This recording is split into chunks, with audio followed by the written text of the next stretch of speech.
Fala galera, eu sou Victor Butzloff e este é mais um Futebol em Contexto, um podcast de reflexões contextualizadas sobre futebol. Hoje nós vamos concluir o que nós iniciamos nos três episódios anteriores, que é os principais conceitos da Constraint-Led Approach, a abordagem baseada em restrições, uma das abordagens que tem sido mais utilizadas hoje no treinamento de futebol. Se você não acompanhou os episódios anteriores, eu te convido a dar uma olhada, dar uma escutada, mas se você quiser ficar somente neste, não tem problema, eu tenho certeza que já vai ser suficiente para despertar o seu interesse sobre este assunto, sobre esta abordagem. E nós vamos entender como então aplicar os conceitos que foram falados. Falamos sobre o modelo de restrições, a auto-organização com a percepção e ação acoplada, affordances, e agora nós vamos ver, beleza, o que eu faço com tudo isso? Como que eu aplico esses conceitos na prática? Então, já indo direto ao ponto, existem dois princípios práticos que são inegociáveis nessa abordagem, que vão ser essenciais para que esses conceitos sejam aplicados. Design representativo e variabilidade funcional. O que seria o design representativo? Seria o seguinte: o treino deve ser representativo das exigências do jogo. O treino deve cheirar jogo. Isso significa que a percepção-ação, o acoplamento, esse loop que ocorre a todo instante que o jogador está jogando, não pode ser removido no treino. Ele precisa estar presente em todo momento, em todas as atividades. Se o treino remove, por exemplo, a informação do jogo, como a reação de um defensor quando o atacante está com a bola, ele quebra esse loop. Ele deixa o treino sem a representatividade do que ocorre no jogo. Então, a Constraint-Led Approach é muito rigorosa em relação a essa questão. O treino ele só vai ser representativo se ele preservar as fontes de informação, o que o jogador ele precisa ver, perceber, e as affordances, que são as oportunidades de ação de um jogo real. Pense, por exemplo, no seguinte, um 3 contra 2. Se a gente fizer um treino em que ocorrem situações de 3 contra 2, nós estaremos conservando a representatividade do jogo? Uma outra maneira de perguntar isso, a gente pensar nessa questão. Num jogo de futebol, ocorrem situações 3 contra 2?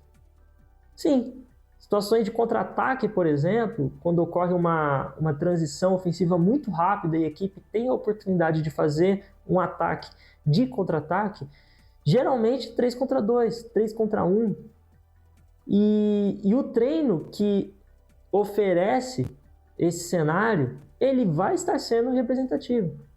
Então, um 5 contra 3 pode ser representativo do quê? De uma saída de bola sob pressão, por exemplo. A função do jogo vai estar ali.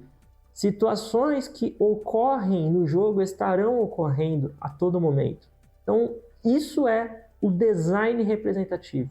É a gente manter sempre esse acoplamento da percepção-ação, sempre essa exigência de que o jogador perceba as affordances. Então a gente tem que sim planejar o treino para ressaltar determinadas informações, e aí nós utilizamos a manipulação das tarefas, né, de regras, de espaço para ajudar o jogador nisso, mas ele precisa ter a oportunidade de perceber as coisas.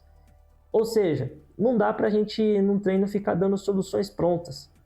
O jogador, no jogo, ele vai decidir, ele vai lidar com um ambiente que é aleatório, imprevisível, e ele vai precisar perceber as oportunidades para agir, ele vai precisar perceber a todo instante como que ele pode se adaptar aos desafios, às dificuldades do jogo e como que ele pode encontrar as melhores soluções. O treino precisa preservar isso. Isso é o design representativo. O segundo ponto, a variabilidade funcional. Então, existe uma discussão, né, da questão da repetição de movimento, repetição de técnicas, se treina repetindo igual, se tenta variar, enfim. Não vou entrar nessa discussão, eu vou ressaltar o que a Constraint-Led Approach ressalta, que é a ideia do Bernstein. Repetition without repetition, ou seja, repetição sem repetição. A gente repete o problema, repete a relação, mas não repete a solução. Você pode colocar, por exemplo, uns jogadores para fazer situações de 1 contra 1. Isso é um problema que se repete no jogo a todo momento, mas a solução, ela sempre vai emergir de uma maneira única, uma maneira inovadora. Então, a repetição sem repetição é trazer essa ideia para o treino. A gente treina querendo a variabilidade, abraçando a variabilidade, entendendo que variabilidade é adaptação. A gente muitas vezes critica os jogadores, desculpe, a gente critica os jogadores por não serem criativos no jogo.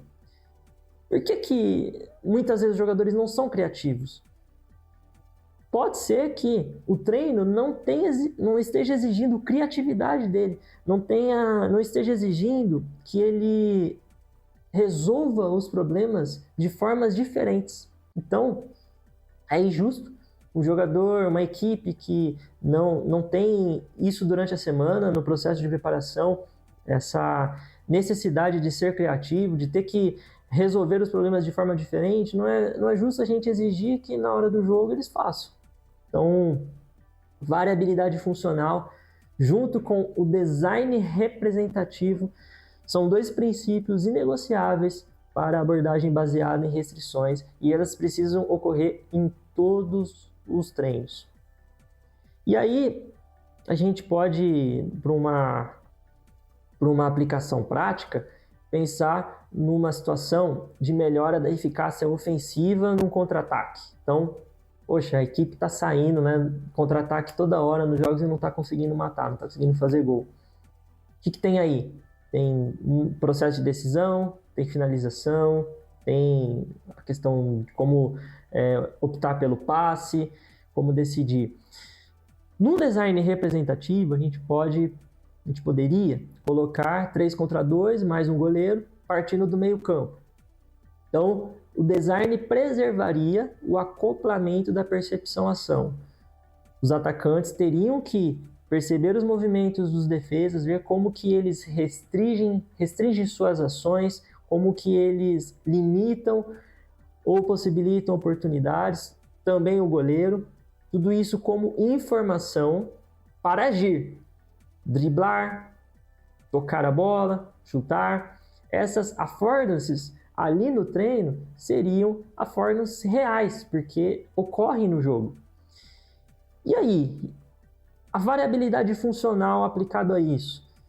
Se a gente somente repetir o 3 contra 2 várias vezes, já teria uma situação de muita variabilidade, porque eles não iriam fazer sempre da mesma maneira, eles iriam inovar, eles iriam tentar soluções diferentes para esse problema. Então, tanto os defesas, né, os defensores, como os atacantes, eles não iriam agir do mesmo modo. Mas para amplificar essa variabilidade, a gente poderia manipular algumas restrições da tarefa. Então, a gente pode colocar uma regra de tempo para ter pressão de tempo, em que eles teriam 8 segundos, 5 segundos para finalizar, ou o gol só valeria de primeira, ou passe para trás seria proibido, só passe para frente. Fazer eles repetirem esse problema 3 vezes seguidas, sem pausa, para simular a questão da fadiga. Então, veja, tem vários detalhes que a gente poderia adicionar a essa situação, que são detalhes que ocorrem num contexto de jogo também. A questão, por exemplo, psicológica, né, de ter ali uma pressão, de ter um peso no acerto ou no erro, também é importante, Porque se a gente repete isso no treino 10 vezes e nessas 10 vezes você acertar ou errar não gera nada, né? Não tem nenhum sistema dentro do treino que coloca um peso para o acerto, a gente não tem ali pressão emocional. É muito difícil um jogador se sentir pressionado numa situação dessa. Ele pode até, dependendo do dia, ele pode até fazer de qualquer jeito, que não tem problema eu errar aqui, né? O importante é acertar no jogo. Não, a gente tem que tentar trazer esse clima competitivo, esse clima de precisar acertar, querer acertar muito para dentro do treino. E isso também está relacionado a essa questão da representatividade, do design representativo e da variabilidade funcional. Então, neste exemplo, os jogadores praticam repetição sem repetição, eles repetem o problema, que é um contra-ataque 3 contra 2, mas a solução é sempre uma adaptação única. E é isso que nós queremos. Então, agora sintetizando esses 4 episódios, na Conscience-Led Approach, o treinador ele age como um design de ecologias de treino. E este design ele manipula as restrições para desenhar tarefas representativas que preservam o acoplamento percepção-ação e educam a atenção do jogador para as affordances, aproveitando a variabilidade funcional para aperfeiçoar a auto-organização do jogador e da equipe rumo ao objetivo final, adaptação da habilidade, adaptação das soluções dos problemas que o jogo impõe. Veja que bonito, né? Eu acho muito interessante essa abordagem. Ela é muito assim, ela consegue, né, nomear algumas coisas que ocorrem no futebol, que a gente precisa treinar, precisa trabalhar numa equipe, no jogador, de uma maneira muito interessante. E não é à toa que ela tem sido aplicada, né, em vários clubes, em vários processos já de treinamento. Mas eu gostaria de acrescentar um ponto dentro dessa conclusão, que é o aspecto relacional.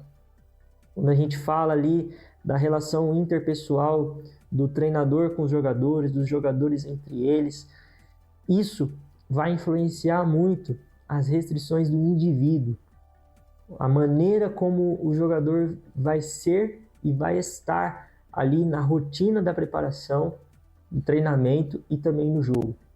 E tem muita literatura sobre isso, que fala sobre o papel do treinador nesse processo relacional. A gente muitas vezes escuta falar, né, de jogadores que não estavam rendendo, que estavam tendo dificuldade de rendimento, e aí você vai ver o histórico. Poxa, aquele cara já provou muitas vezes que ele tem um repertório muito bom, que ele tem habilidades, que ele sabe jogar, ele sabe resolver os problemas, mas naquele momento ele está passando por uma fase difícil. E aí a gente vê a importância desse aspecto relacional, do treinador saber entender o jogador, saber compreender quem esse cara é, como que ele está nesse momento, como que está a relação dele com a equipe, quais são as dificuldades que ele está tendo, porque tudo isso vai influenciar aquilo que nós chamamos no episódio 2 no episódio 1 desta série, foi o episódio 5, se não me engano, do Futebol em Contexto, que nós chamamos de restrições do indivíduo. Então o treinador ele precisa perceber como que no processo ali de comunicação, na interação, ele pode influenciar positivamente o seu jogador. Ele pode ajudar ele a ter pensamentos mais eficazes, mais assertivos, como que ele pode ajudar o jogador a lidar melhor com suas emoções. E é claro, o papel do psicólogo do esporte numa equipe, numa comissão técnica é ressaltado neste momento, porque ele vai ser essencial, é um profissional essencial para potencializar esse processo, para ajudar o treinador a potencializar esse processo de comunicação, de relação e também diagnosticar, né, como que está o relacionamento desse jogador com os outros, com a equipe. Tudo isso influencia fortemente na maneira como ele vai perceber as affordances no jogo, as oportunidades de ação, na maneira como ele vai se auto-organizar no treino e no jogo. Então, o aspecto relacional, ele é essencial, independente da abordagem, mas na Construct-led Approach eu vejo que, por conta dessa ênfase na relação com as restrições individuais do ambiente e da tarefa, é ainda mais valorizado, porque é aí que a gente consegue influenciar em quem o jogador é, em como ele está, para poder fazer todo o resto, né? Poder jogar, treinar, enfim, poder melhorar a sua adaptação aos problemas do jogo. E agora, entrando nos acréscimos, em Provérbios 12, 18 diz: alguns que falam como que espada penetrante, mas a língua dos sábios é saúde. Veja, a língua, a gente está falando de linguagem, de comunicação, de comportamento verbal, palavras, pensamentos. A Bíblia diz que a língua dos sábios é saúde. Ou seja, quando você se comunica com alguém, você pode estar provocando saúde ou não. Você pode estar ajudando essa pessoa a ter mais saúde ou não. Quando você fala consigo mesmo, é verdade também. Você pode estar se ajudando a ter mais saúde ou não. E contrapartida, existem pessoas que falam, né, como espada penetrante, ou seja, que machucam, que entra lá dentro e fere. E aí eu te faço a seguinte pergunta, né? Como que você tem falado com as pessoas? Como que você se comunica com as pessoas ao seu redor? Será que as suas palavras são palavras que machucam, que penetram, que geram sofrimento, que dificultam as pessoas de superar suas dificuldades, de se desenvolver? Ou será que as suas palavras, a sua comunicação é saúde? Pelo contrário, né, em vez de gerar sofrimento, gera renovo, gera incentivo, gera coisas boas que vão ali fortalecer a pessoa, que vão ajudar ela a se desenvolver, a enfrentar as suas dificuldades, a estar melhor. É algo muito importante da gente refletir, porque quando a gente fala de futebol ou qualquer outra área da vida, nós estamos falando de pessoas, relações humanas. Isso que eu falei agora no final, né? Relação do treinador com o seu jogador, do jogador com os outros jogadores. E nós temos uma responsabilidade pelo o que nós falamos. Nós temos uma responsabilidade pela maneira como nós agimos. E nós não podemos ignorar isso. E veja, a gente tem na psicologia a terapia cognitivo-comportamental, que fala muito sobre a influência das nossas crenças, dos nossos pensamentos sobre o nosso comportamento. Essa conexão já existia há muito tempo atrás, já estava ressaltada na Bíblia. A maneira como a gente pensa, a maneira como a gente fala, influencia profundamente os nossos comportamentos. Lá em Filipenses, se não me engano, a Bíblia diz que nós devemos ter pensamentos de paz, pensamentos dignos de louvor, para que a gente viva bem, para que a gente esteja bem. Para lidar com a nossa ansiedade, nós precisamos colocar isso diante de Deus e ter pensamentos de paz, pensamentos dignos de louvor, e aí a gente pode receber a paz que excede todo entendimento e que guarda o nosso coração. Então veja, o poder que há nas palavras, nos pensamentos, nas crenças, nós não podemos ignorar isso. Nós precisamos ser intencionais na nossa maneira de falar. Então, se você vê, por exemplo, alguém se sentindo mal, alguém com dificuldade no seu ambiente, no seu ao redor, seja na sua família, no seu ambiente de trabalho, no seu clube, na sua equipe, lembre-se que há um poder muito forte nas palavras. A sua língua, aquilo que você fala, se for com muita sabedoria, né, carregada de sabedoria, poderá ser saúde física e emocional, saúde física e mental para as pessoas que estão ao seu redor. E o mesmo para você mesmo. Fale consigo mesmo de maneira positiva. Não aceite pensamentos negativos, pensamentos que vão te desafiar a acreditar no seu potencial, naquilo que você pode fazer, mas fale aquilo que você quer ver gerado, aquilo que você quer ver colocado em prática, e isso vai gerar saúde para você, beleza? Espero que você tenha gostado desse episódio. Nós estamos então hoje finalizando essa sequência dos conceitos sobre a Consonant-Led Approach. É um tema muito rico, teria muita coisa para falar, então se você tiver interesse, manda uma mensagem que eu posso te mandar conteúdos, né, artigos sobre essa abordagem. Eu ainda estou aprendendo muito sobre ela, não sou um especialista sobre este assunto, mas na minha prática como treinador tem me ajudado muito. Eu vejo assim muitas respostas, né, nessa abordagem. E é isso, eu espero que você tenha gostado. Deixa aí seu curtir, seu comentário, fale comigo, né? Manda uma mensagem aí dizendo se você gostou, pode fazer perguntas. Se tiver algum tema que você gostaria de ver aqui no Futebol em Contexto, também manda uma mensagem. Compartilha, manda para alguém que você acha que possa interessar por esse assunto, para que essa mensagem, essas ideias alcancem mais pessoas e contribua para a vida, para o trabalho de mais pessoas. Beleza?